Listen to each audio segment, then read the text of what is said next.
Hello বন্ধুরা, আজকে আমি গরুর মাংস রান্না করে দেখাবো। তো কিছু গরুর মাংস আমি যে ধুয়ে পরিষ্কার করে নিয়েছি আর দিচ্ছি আমি এর মধ্যে পেঁয়াজ কুচি দিয়েই আমি সাধারণত রান্না করি। রসুন বাটা দিয়েছি, আদা বাটা দিয়েছি। এখন বাকি গুঁড়া মশলাগুলো দিয়ে দেব।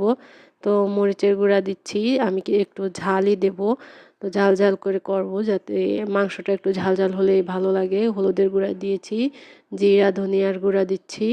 তারপরে আমি এটা হাতে মাখা করে করব। আর গরম মশলাগুলো দিয়ে দিলাম। হাতে মাখা গরুর মাংস যেটা, আমি সাধারণত গরুর মাংসটা এভাবে হাতে মেখেই রান্না করি। তো গরম মশলার মধ্যে দিয়েছি দারচিনি, এলাচ, তেজপাতা, লং, আর দিয়েছি গোলমরিচ, আর লবণ দিয়ে দিয়েছি, আর তেল দিচ্ছি। আমি একটু তেল বেশি খাই, আমাদের বাসায় তেল একটু বেশি হলেই মানে ভালো খাই, এই জন্য তেল বেশি দেওয়া হয়। তো মাংসগুলো আমার মাখানো হয়ে গেছে। হাত দিয়ে ভালোভাবে মাখিয়ে দেখেন মাখানোটা কতটা ভালো হয়েছে। তো মাখিয়ে আমি এই যে চড়িয়ে দিয়েছি চুলায়।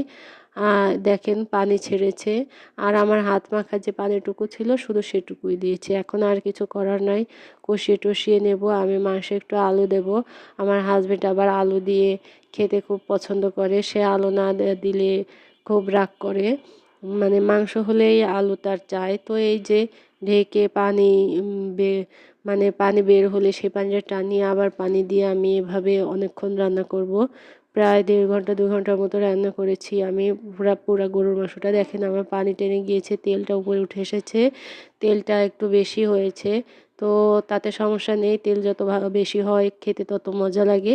আমি আবার পানি দিয়ে ঢেকে এই যে রান্না করছি, আবার একটু পানি দিয়েছি। তো এভাবে আমি আসলে মাংসটা যাতে ভালোভাবে সিদ্ধ হয় সেটা দেখব। তো মাংসটা আমি একটু দেখে নিলাম, ভালোই সিদ্ধ হয়ে গেছে আমার রান্না। মানে মাংসটা সিদ্ধ পুরাই ফুল আর কি, সিদ্ধ যেটা সেটা হয়ে গেছে, নরম হয়ে গেছে। আমি আলু দিয়ে দিয়েছি, নতুন আলু দিয়েছি, ছিলে দিয়েছি। তো এখন এই যে একটু কষিয়ে নিয়েছি পানি ছাড়াই, তেলে একটু কষিয়ে নিয়েছি, একটু অল্প পানি দিয়েছি যাতে আলুটা সিদ্ধ হয়ে যায় আর ঝোলটা একদম টেনে না যায়, আবার ঝোল ঝোলও থাকবে না, মাখা মাখা যেটা সেরকমই করব। তো এখন নেড়ে চেড়ে আমি ঢেকে আলুটা সিদ্ধ হওয়া পর্যন্ত অপেক্ষা করব, তাহলেই আমার রান্না হয়ে যাবে। আমি মাংস রান্না হলে রান্নাবান্নার মধ্যে আমার কাছে গরুর মাংস রান্নাটা সবথেকে বেশি সহজ মনে হয়।